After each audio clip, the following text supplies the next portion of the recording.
નમસ્કાર વિદ્યાર્થી મિત્રો, આજે આપણે ધોરણ 8 સામાજિક વિજ્ઞાન વિષય પાઠ 6 માનવ સંસાધન લેક્ચર 1 નો અભ્યાસ કરીશું। વિદ્યાર્થી મિત્રો, અત્યારે 2021 નું વર્ષ ચાલે છે। આજથી 10 વર્ષ પહેલા કેન્દ્ર સરકાર દ્વારા વસ્તી ગણતરી કરવામાં આવી હતી। તો વસ્તી ગણતરી એટલે શું?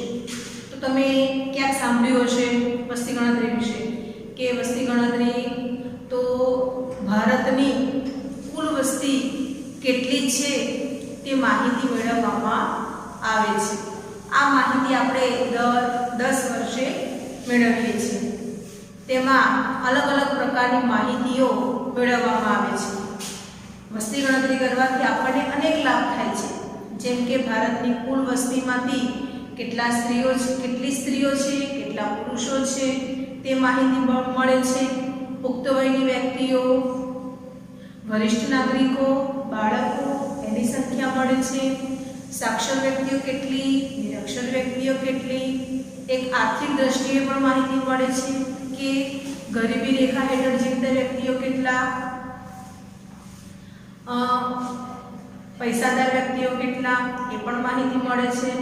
नौकरीओ एना विषे माहिती मळे छे। त्यारबाद ग्राम्य वस्ती केटली, शहरी वस्ती केटली एवी पण माहिती मळे छे।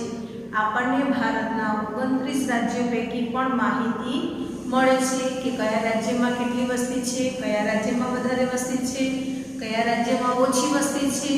वधारे वस्ती छे तो शा कारणे छे, ओછી वस्ती छे तो शा कारणे छे, एवी पण माहिती आपणे वस्ती गणतरीना आधारे मळे छे। तो विद्यार्थी मित्रों, तमने लागे छे ने कि आपणी सरकार साરું कार्य करे छे अने वस्ती गणतरी थवी जोईए? तो दर 10 वर्षे आ वस्ती गणतरी करवामां आवे छे। आ 2021 ना वर्षमां पण सरकार वस्ती गणतरी करावशे। वस्ती गणतरी करवा माटे जे पण सरकारी कर्मचारीओ आवे छे तेने साची माहिती आपवी ए आपणा सौ कोईनी नैतिक फरज छे। એટલે જો તમારા ઘરે પણ આવી માહિતી મેળવવા માટે ગમે ત્યારે જે પણ સરકારી કર્મચારી આવે તો એક આદર્શ નાગરિક તરીકે આપણે આપણી ફરજ બજાવવી જોઈએ અને સરકારના કર્મચારીઓને સાચી માહિતી આપવી જોઈએ। અત્યારે તો સોશિયલ મીડિયાના માધ્યમથી સરકાર લોકોમાં જાગૃતિ લાવે છે અને માહિતી લોકો સાચી આપે તે માટે मोटा मोटा होर्डिंग्स बोर्ड लगावे छे, टीवी में जाहेरातो आपे छे, जेथी करीने एक साची माहिती मळी रहे। चलो आपणे आ लेक्चरनी शरूआत करीए। अहींया आपणे आपी छे एक प्रवृत्ति आपेली छे, तमारे तमारा सोसायटीमां के घरनी आसपास आ प्रवृत्ति करवानी छे, परंतु आपणे आ प्रवृत्ति अत्यारे करवानी नथी, परंतु आपणे खाली एनी माहिती मेळवीए कि दरेक विद्यार्थी पोताना कुटुंबनी विशेष माहिती तैयार करशे। तो ये आपणे घरे बैठा करी शकीए छीए, केम के आपणा कुटुंबना बधा ज सभ्योना आपणे नाम लखवाना छे, तेमनो अभ्यास એટલે કે તે કેટલું ભણેલા છે, 10 પાસ છે, 12 પાસ છે, ગ્રેજ્યુએટ, પોસ્ટ ગ્રેજ્યુએટ કે થી ઉચ્ચ અભ્યાસ। તો એ જે અભ્યાસ કર્યો છે તે અભ્યાસ લખવાનો છે, તેમની ઉંમર લખવાની છે, પછી તે સ્ત્રી છે કે પુરુષ, धंधो व्यवसाय એટલે શું કરે છે, નોકરી કરે છે કે વ્યવસાય કરે છે, પોતાના રહેઠાણની વિગતો એટલે એમનું સરનામું। તો આવી માહિતી આપણે વર્ગખંડમાં બધા વિદ્યાર્થીઓ પાસે મંગાવીએ તો આપણા પાસે કેટલી બધી માહિતી એકઠી થઈ ગઈ। એમાંથી આપણે તારણ કાઢી શકીએ કે વર્ગમાં અભ્યાસ કરતા બાળકો એના પરિવારના સભ્યોમાંથી કેટલા સભ્યો શિક્ષિત છે, કેટલા અશિક્ષિત છે, કેટલા 10 ભણ્યા છે, કેટલા 12 ભણ્યા છે, તો કેટલા ઉચ્ચ અભ્યાસવાળા છે, પણ કેટલા વ્યક્તિઓ નોકરિયાત છે, કેટલા ધંધાદારી વ્યક્તિ છે, સરેરાશ ઉંમરનો ખ્યાલ આવે, કેટલી એમાં સ્ત્રીઓ છે, કેટલા પુરુષો છે અને કુલ સંખ્યા।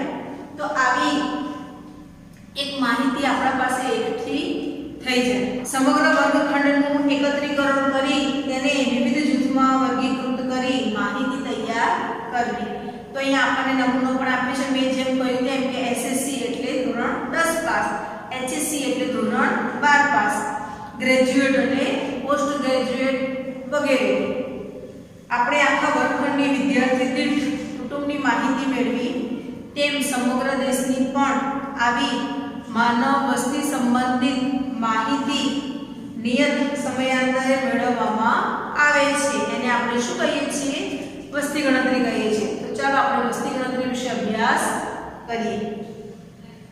કોઈ પણ દેશના અથવા કોઈ પણ વિસ્તારના વસતા લોકો વિશેની વિવિધ રૂપે મેળવાતી માહિતી એને વસ્તી ગણતરી કહેવામાં આવે છે, જે દર 10 વર્ષે કેન્દ્ર સરકાર દ્વારા કેન્દ્ર સરકારના આદેશથી કરવામાં આવે છે, જેને સેન્સસ કે જનગણના કહેવામાં આવે છે. આપણા દેશમાં પણ છેલ્લે 2011માં વસ્તી ગણતરી કરવામાં આવી હતી, જે આઝાદી મળ્યા પછીની 7મી વખતની હતી. હવે 8મી વખતની વસ્તી ગણતરી આ વર્ષે કરવામાં આવશે. આ વખતે દેશના દરેક નાગરિકને એક યુનિક નંબર અને ઓળખપત્ર આપવાનું આયોજન પણ થયેલ છે. તમારા બધાની પાસે આધાર કાર્ડ હશે. છે ને આધાર કાર્ડ? તો આ આધાર કાર્ડ એ આ 2011ની વસ્તી ગણતરીની વિશેષતા હતી.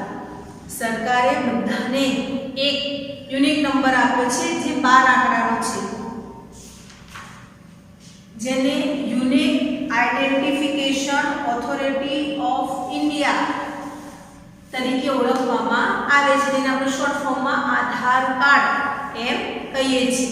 તો આ 12 આંકડાનો નંબર એ દરેક વ્યક્તિની એક આગવી ઓળખ છે.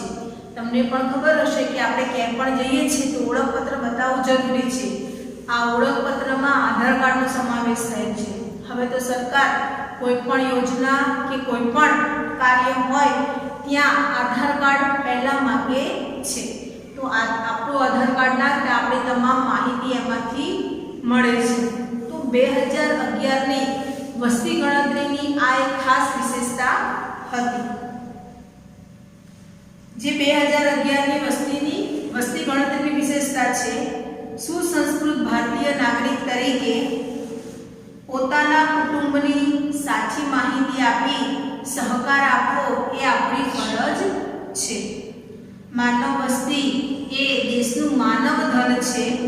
કોઈ પણ દેશના વિકાસનો મોટો આધાર એ માનવ સંસાધન પર રહેલો છે. દેશના નાગરિકો જેટલા શિક્ષિત હશે, જેટલા સ્વાસ્થ્યને લગતા સારા હશે, તો ચોક્કસ દેશનો વિકાસ થઈ શકશે. જે દેશના યુવાનો શિક્ષિત ન હોય, બીમાર જ રહેતા હોય, વ્યસની હોય, તો એ દેશ ક્યારે વિકાસ કરી શકે નહીં. કારણ કે એમના પાસે શિક્ષણ નથી, ટેકનોલોજી નથી, અને તેઓ આવી બીમારીઓથી પીડાતા હોય તો સરકારનો જે બધો જ પૈસો છે એ લોકોનું સ્વાસ્થ્ય સાચવવામાં વપરાઈ જાય, એટલે વિકાસના એક પણ કાર્ય ન થાય. તો દેશનો વિકાસ એ એના માનવ ધન પર આધારિત છે. જેટલા લોકો વધુ શિક્ષિત હશે, જેટલી ટેકનોલોજીનો ઉપયોગ કરતા હશે, એટલો દેશ પ્રગતિ કરશે. માનવ વસ્તી એ દેશની મૂડી છે. દેશના વિસ્તાર અને કુદરતી સંપત્તિ થકી જ દેશનો વિકાસ થતો નથી. ખાલી આપણા પાસે કુદરત દ્વારા આપેલો અઢળક ધન છે, ખનિજોના ભંડારો છે, તો એનાથી દેશનો વિકાસ થશે? માત્ર એનાથી જ તો ના. એના સાથે માનવ વસ્તી પણ હોવી જરૂરી છે, અને એ પણ કેવી? તો સારી. દેશના આર્થિક વિકાસનો પાયો એ માનવ વસ્તીનું કદ અને એની ગુણવત્તા ઉપર રહેલો છે. લોકોનું આરોગ્ય, શિક્ષણ, કાર્યકુશળતા તેમજ મહેચ્છાઓ જેવી બાબતો ઉત્પાદકતા વધારે છે. તેથી જ દેશનો વિકાસ થાય છે. અત્યારે આપણે જોયું કે આવી મહામારીના સમયે આપણો દેશ પણ કોરોનાની રસી શોધવા લાગ્યો છે. તો એ બતાવે છે કે આપણા દેશના લોકો પણ કાર્યકુશળ છે, કે તેઓ પણ આવા નવીનતમ કાર્યો કરી શકે છે. તો દેશનો વિકાસ આ બધી બાબતો પર રહેલો છે કે જો દેશની વસ્તી શિક્ષિત હશે, કાર્યકુશળ હશે, એને પણ નવું નવું કરવાની ઈચ્છાઓ હોય યુવા પેઢીમાં, તો ચોક્કસ આપણે પ્રગતિ કરી શકીએ. માત્ર કુદરતી સંસાધનોને આધારે દેશનો વિકાસ થતો નથી. કુદરતી સંસાધન સાથે જો આવી માનવ વસ્તી હોય તો જ દેશનો વિકાસ શક્ય બને છે. આપણા દેશની વસ્તીની ગુણવત્તા જાણવા અને દેશના આર્થિક વિકાસનું આયોજન કરવાના હેતુથી વસ્તી ગણતરી કરવામાં આવે છે. દેશની વિકાસલક્ષી પંચવર્ષીય યોજનાઓ ખોરાક, પાણી, રહેઠાણનું વ્યવસ્થાપન, ઉદ્યોગો, વીજળી, રોજગારી, શિક્ષણ, સંરક્ષણ વિષયક આયોજન કરવાના ભાગરૂપે પણ વસ્તી ગણતરી કરવી જરૂરી બને છે. તો વસ્તી ગણતરી કરવાથી આપણે કહ્યું કે કેટલા લાભ થાય છે અને શા માટે કરવી જોઈએ. તો વસ્તી ગણતરી કરવાથી ખ્યાલ આવે છે કે કઈ કઈ બાબતમાં સરકારે આગળ પગલાં ભરવાની જરૂર છે. કયા વિસ્તારમાં શિક્ષણનું પ્રમાણ ઓછું છે તો ત્યાં શિક્ષણને લગતી યોજનાઓ બનાવવી જોઈએ. કયા વિસ્તારમાં રહેઠાણ ઓછું છે, શા કારણે છે, તો એ કારણોને દૂર કરવા જોઈએ. તો રહેઠાણની, પાણીની, જેમ કે રાજસ્થાનનો રણ પ્રદેશ, ત્યાં પાણીની અછત છે એટલે ત્યાં માનવ વસ્તી ઓછી છે, તો ત્યાં પાણી મળી રહે તે માટે સરકારે કેવા પ્રયત્નો કરવા જોઈએ, તો આ વસ્તી ગણતરી કરવાથી ખ્યાલ આવે છે. શહેરી વિસ્તારોમાં રોજગારની તકો કેટલી છે અને વસ્તી પ્રમાણે લોકોને રોજગારી મળે છે કે નહીં એ પણ માહિતી વસ્તી ગણતરી કરવાથી મળે છે. એટલે લોકોને વીજળીની સુવિધા મળી રહે, લોકોને રહેઠાણ મળી રહે, ખોરાક મળી રહે, એમની પ્રાથમિક જરૂરિયાતો પૂર્ણ થાય. આ બધી જ બાબતો એ વસ્તી ગણતરી પર આધારિત છે. એટલે વસ્તી ગણતરી કર્યા પછી સરકારને કઈ દિશામાં અને કેવું આયોજન કરવું છે તેનો ખ્યાલ આવે છે. હવે તો ભારતમાં લુપ્ત થતા પ્રાણીઓ, પક્ષીઓ તથા વૃક્ષોની પણ વન ખાતા તરફથી ગણતરી કરવામાં આવે છે તથા પાલતુ પ્રાણીઓની પણ ગણતરી હાથ ધરવામાં આવે છે અને તે અંગે જરૂરી પગલાં લઈ શકાય છે. તમને પણ ખબર હશે, તમે જ્યારે પણ બહાર નીકળો છો ત્યારે તમે જુઓ છો કે સરકાર દ્વારા વૃક્ષો ઉપર કથાઈ રંગ અને વ્હાઈટ રંગ કરેલો હોય છે અને ત્યાં નંબર આપેલા હોય છે. એટલે એનો અર્થ એ બતાવે છે કે તેઓ વૃક્ષોની ગણતરી કરે છે. એટલે ખ્યાલ આવે કે આટલી લીલોતરી હોવી જોઈએ, કે આટલા વૃક્ષો હોવા જોઈએ, એની સંખ્યામાં આટલા જ વૃક્ષો છે. તો વૃક્ષો ઓછા હોય તો વૃક્ષારોપણ કરાવવું જોઈએ. પછી 1972 પહેલા ભારતનું રાષ્ટ્રીય પ્રાણી સિંહ હતું અને ત્યારબાદ વાઘ એ રાષ્ટ્રીય પ્રાણી જાહેર કરવામાં આવ્યું. તો દિવસે દિવસે વાઘની સંખ્યા ઘટવા લાગી એટલે એને બચાવવા માટે સરકારે પ્રોજેક્ટ ટાઈગર યોજના અમલમાં મૂકી અને તે યોજના થકી તેને રાષ્ટ્રીય પ્રાણી જાહેર કરવામાં આવ્યું. તો આવી રીતે સરકાર એ અલગ અલગ પ્રાણીઓની, પક્ષીઓની ગણતરી કરાવે છે જેથી ખબર પડે કે કયા પ્રાણીઓ લુપ્ત થઈ રહ્યા છે, કયા પ્રાણીઓની જાતિ એ સંરક્ષિત કરવાની જરૂર છે. તો પ્રાણીઓ માટે પણ સરકાર આરક્ષિત વિસ્તારો બનાવે છે, અભયારણ્યો, જૈવિક આરક્ષિત ક્ષેત્રો બનાવે છે. તો સરકાર આજે ખાલી માનવ વસ્તીની જ નહીં પરંતુ પ્રાણીઓ, પક્ષીઓ અને વનસ્પતિની પણ વસ્તી ગણતરી કરાવે છે. હવે આપણને આપે છે આપણા દેશની વસ્તી ગણતરી વિશેની થોડી માહિતી. આપણા દેશનો કુલ ભૂમિ વિસ્તાર 32,87,024 ચોરસ કિલોમીટર છે, જે દુનિયાના વિસ્તાર પૈકી 7મા ક્રમે છે. એટલે ક્ષેત્રફળની દ્રષ્ટિએ જોઈએ તો ભારત 7મા ક્રમે છે. તો ભારતની આગળ કયા 6 દેશો જે સૌથી મોટા છે? તમને ખબર છે વિદ્યાર્થી મિત્રો કે દુનિયામાં સૌથી મોટો દેશ કયો? તો રશિયા એ દુનિયાનો સૌથી મોટો દેશ છે. ત્યારબાદ આવે કેનેડા, ચીન, USA, બ્રાઝિલ, ઓસ્ટ્રેલિયા અને પછી 7મા ક્રમે આવે ભારત. તો આવી રીતે ક્ષેત્રફળમાં ભારતનો ક્રમ એ 7મો છે. હવે જો વસ્તીની વાત કરીએ તો 2011ની વસ્તી પ્રમાણે ભારત એ દુનિયામાં બીજા નંબરનો દેશ છે. તો પ્રથમ ચીન વસ્તીમાં અને ત્યારબાદ ભારત એ વસ્તીમાં દુનિયાનો બીજા નંબરનો મોટો દેશ છે. દુનિયાની કુલ વસ્તીના 16%થી વધુ વસ્તી એ ભારતમાં રહે છે. હવે તમને અહીંયા એક કોષ્ટક આપેલું છે અને એક નકશો આપેલો છે.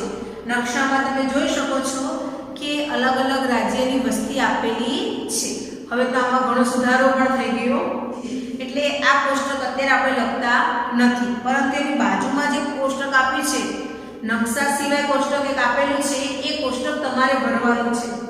તો કેવી રીતે ભરશો? તો અહીંયા આપણને આપે છે દેશ. તો ભારત દેશની કુલ વસ્તીમાંથી કેટલા પુરુષ છે અને કેટલી સ્ત્રીઓ છે. પછી આપ્યું છે રાજ્ય. તો આપણે ગુજરાત રાજ્યમાં રહીએ છીએ એટલે આપણે ગુજરાત રાજ્યની માહિતી લખવાની. અને ત્યારબાદ આપે છે જિલ્લો. તો તમે અમદાવાદ જિલ્લામાં રહો છો એટલે આપણે અમદાવાદ જિલ્લાની માહિતી મેળવવાની. તો કેટલી સ્ત્રી અને કેટલા પુરુષ છે? તો જોઈએ અમદાવાદમાં 37,88,051 પુરુષ છે, જ્યારે 34,26,171 સ્ત્રીઓ છે. આમ કુલ જોઈએ તો 72,14,225 એ અમદાવાદ જિલ્લાની વસ્તી છે. બરાબર? તો અહીંયા મેં તમને એક માહિતી આપી એક જિલ્લાની, અમદાવાદ જિલ્લાની. તો તમારે આવીને તમારા ગુજરાત રાજ્યના સ્ત્રી પુરુષ અને ભારત દેશના સ્ત્રી પુરુષ 2011ની વસ્તી પ્રમાણે કેટલા હતા તે શોધીને લખવાના છે. હવે અહીંયા આપણને ચોથામાં આપેલું છે ગામ. તો તમારા ગામ વિશેની માહિતી તમારે એમાં ભરવાની છે. જો ન મળે તો એ ખાનું આપણે ખાલી રાખવાનું છે. ગુણવત્તાવાળી માનવ વસ્તીને માનવ સંસાધન પણ કહેવાય. માનવ શક્તિનું મૂલ્ય બૌદ્ધિકતા અને સાક્ષરતા પર રહેલું છે. દેશના વિકાસમાં પ્રતિભાવંત નાગરિકો, પ્રતિભાવંત એટલે જે કંઈક વિશેષ કરી શકે છે તેવા, જેમ કે ડોક્ટર, કેળવણીકારો એટલે જે જ્ઞાન આપે છે તે, એન્જિનિયરો, રમતવીરો, ઉદ્યોગપતિઓ જે મોટા મોટા ઉદ્યોગો ચલાવે છે, વેપારીઓ, ખેડૂતો, કલાકારો, કામદાર વર્ગોના લોકો તેમજ સમજદાર નાગરિક એ માનવ શક્તિના સ્ત્રોત રૂપે છે. આ બધામાં અપાર શક્તિ છે એટલે માનવ શક્તિના સ્ત્રોત છે. જો દેશમાં આવી વ્યક્તિઓ જ ન હોય, તો ડોક્ટર ના હોય, એન્જિનિયર ના હોય, વેપારીઓ ના હોય, ઉદ્યોગપતિઓ ના હોય, તો શું દેશનો વિકાસ શક્ય છે?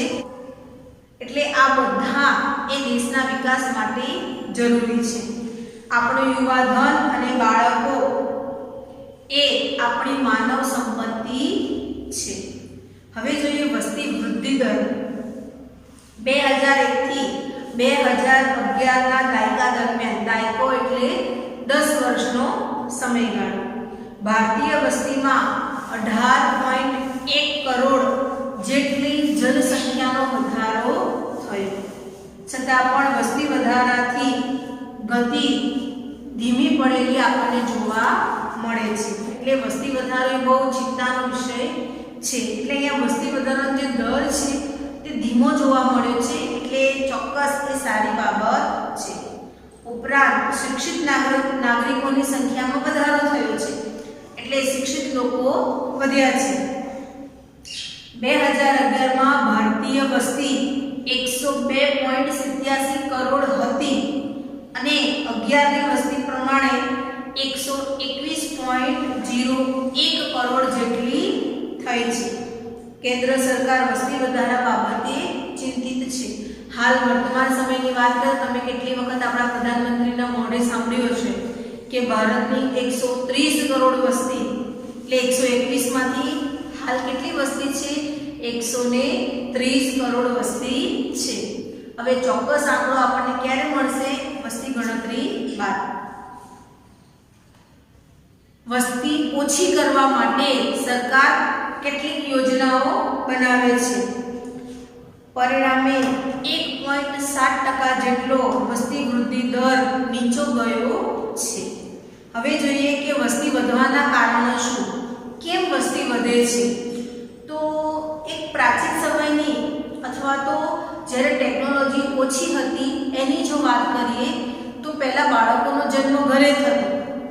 એટલે ક્યારેક એવું પણ થાય કે માતા અથવા બાળકનું મૃત્યુ થાય, કારણ કે ઘરે બાળકનો જન્મ થાય તો બાળકને જો કોઈ વસ્તુની જરૂરિયાત હોય એ ઘરે એને મળી શકે નહીં. તો આવા કિસ્સાઓમાં બાળકનો જન્મ વખતે તેનું મૃત્યુ થતું.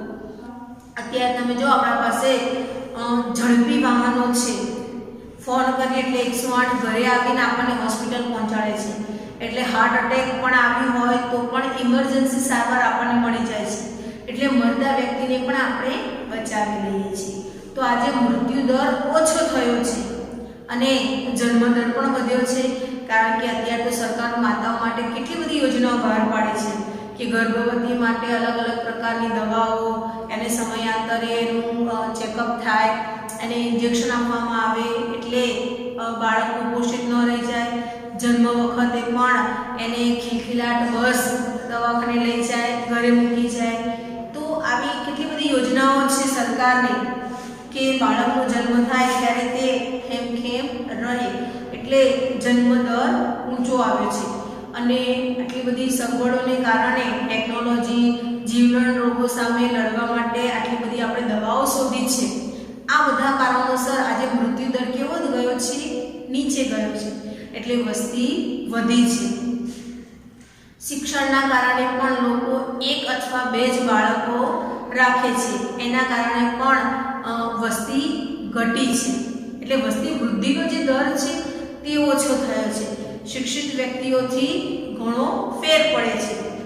અહીંયા આપણને કેટલા કારણો આપ્યા છે આપણે જોઈએ કે જન્મ મૃત્યુ દરની જેમ વસ્તી વૃદ્ધિ એ પણ કુદરતી છે, પરંતુ વસ્તી વધારા અંગે કેટલાક પરિબળો જવાબદાર છે, જેમાં અન્ય દેશમાંથી આવીને સ્થિર થતા લોકો, ઉદ્યોગ ધંધા વેપાર કે શિક્ષણ અર્થે થતું સ્થળાંતર કારણભૂત છે. અન્ય દેશમાંથી આવીને આપણા દેશમાં વસતા લોકો તો શા કારણે આવે છે, તો વેપાર કરવા માટે આવે, શિક્ષણ મેળવવા માટે આવે, ઉદ્યોગ ધંધા કંપનીઓ સ્થાપવા માટે આવે. તો આ લોકો આપણા દેશમાં આવીને વસે તો આપણા દેશની વસ્તી કેવી થાય, વધી જાય. ભારતમાં છેલ્લી 2 સદી દરમિયાન એટલે કે વસ્તી વધારાનો દર ઊંચો ગયો છે. પહેલા વસ્તી વધારાનો દર નીચો હતો. એનું કારણ હતું બાળ મૃત્યુ, એનું પ્રમાણ વધુ હતું. કોલેરા, પ્લેગ, ક્ષય જેવા રોગોનું નિયંત્રણ ન હતું. એટલે એના માટે રસી નહોતી શોધાઈ, તો રસી જ નહોતી. એટલે આવા જીવલેણ રોગો હતા કે આવા રોગો થતા અને લોકો મૃત્યુ પામતા. દુષ્કાળ વખતે ભૂખમરાથી પણ લોકોનું મૃત્યુ થતું. તબીબી સારવાર અને દવાઓ પૂરતી ન હતી. એટલે આપણા પાસે એટલી બધી ટેકનોલોજી નહોતી કે આપણે ગામડે ગામડે આ બધી સુવિધાઓ પૂરી પાડી શકીએ. સારા રસ્તાઓ નહોતા. એટલે કહ્યું ને કે કાચા, ગામડાઓમાં કેવા રસ્તા હોય, તો કાચા રસ્તા હોય. ઝડપી વાહન ન હતા, એટલે કે પરિવહન ન હતું. તેથી સગર્ભા મહિલાનું મૃત્યુ પ્રમાણ વધુ હતું. આવા કારણોથી વસ્તી વધારો દેખાતો નહોતો. એટલે વસ્તી હતી પણ વસ્તી વધારો દેખાતો નહોતો. આજે પરિસ્થિતિમાં ઘણો બધો બદલાવ થયો છે. હાલમાં મોટે ભાગે પૂરતો અને પોષક આહાર મળી રહે છે. તબીબી સારવાર અને દવાઓથી ચેપી રોગોનું નિયંત્રણ થયેલ છે. સારા રસ્તાઓ, ઝડપી પરિવહન અને ઝડપી સંદેશા વ્યવહાર સુવિધાથી તાત્કાલિક સારવાર મળી રહે છે. કુદરતી આપત્તિ આવવાની હોય તો એની અગાઉથી જાણકારી મળે છે. એટલે ચેતવણી મળતા જ આપણે ચેતી જઈએ છીએ. એટલે લોકોનો જીવ બચે એવા સરકાર પ્રયત્ન કરતી હોય છે. એને કારણે પણ વસ્તી વધી છે. તેના પછીનું વ્યવસ્થાપન, પુનર્વસન તથા મૃત્યુદરમાં ઘટાડો જોવા મળે છે. જેથી વસ્તી વૃદ્ધિ જોવા મળે છે। ઉપરોક્ત પરિબળો ઉપરાંત માનવ આયુષ્ય મર્યાદામાં સુધારો થયેલો છે। 1920ની વાત કરીએ તો એ વખતે સરેરાશ આયુષ્ય 40 થી 41 વર્ષ હતું। આજે 63 થી 64 વર્ષની આસપાસ છે। ઉપરાંત કેટલાક કારણોસર જન્મદરમાં ઘટાડો થયેલ નથી, જેમ કે નિરક્ષરતા। ભારતની 100% વસ્તી આજે પણ શિક્ષિત નથી, એટલે જ્યાં નિરક્ષરતા છે, અંધશ્રદ્ધા છે, રૂઢિગત માન્યતાઓ છે કે દીકરો જ જોઈએ તો દીકરાના જન્મ માટે 1, 2, 3, 4 દીકરી પછી દીકરો જન્મે તો આવી રીતે પણ વસ્તી વધારો થાય છે। પરંપરા, બાળ લગ્ન, ગરીબી, વિધવા પુનર્લગ્ન, નાના કુટુંબની આદર્શ ભાવનાઓનો અભાવ, આવા બધા પરિબળોને કારણે પણ વસ્તી વધારો જોવા મળે છે। વસ્તી વધારો થતાં કેટલીક વ્યવસ્થાપનની સમસ્યાઓ પેદા થાય છે, જેમાં ખોરાક, પાણી, રહેઠાણ, પર્યાવરણનું પ્રદૂષણ, રોજગારી, ટ્રાફિક નિયમન વગેરે, જેના ઉકેલ અનેક યોજનાઓ, તકેદારીઓના પગલાં તથા કાયદાકીય જોગવાઈઓ કરવી પડે છે। તો ખ્યાલ આવ્યો ને વિદ્યાર્થી મિત્રો કે વસ્તી વધવાથી કેટલી બધી સમસ્યાઓ ઊભી થાય છે। તો સરકાર વસ્તી ઘટાડવા માટે જે યોજનાઓ બહાર પાડે છે તેનો લોકોએ લાભ લેવો જોઈએ। આ બાદ આપણે વસ્તી વૃદ્ધિના જે પરિબળો છે કે વસ્તી શા માટે વધી, પહેલા કયા કારણોસર નથી વધતી તેની આપણે ચર્ચા કરી।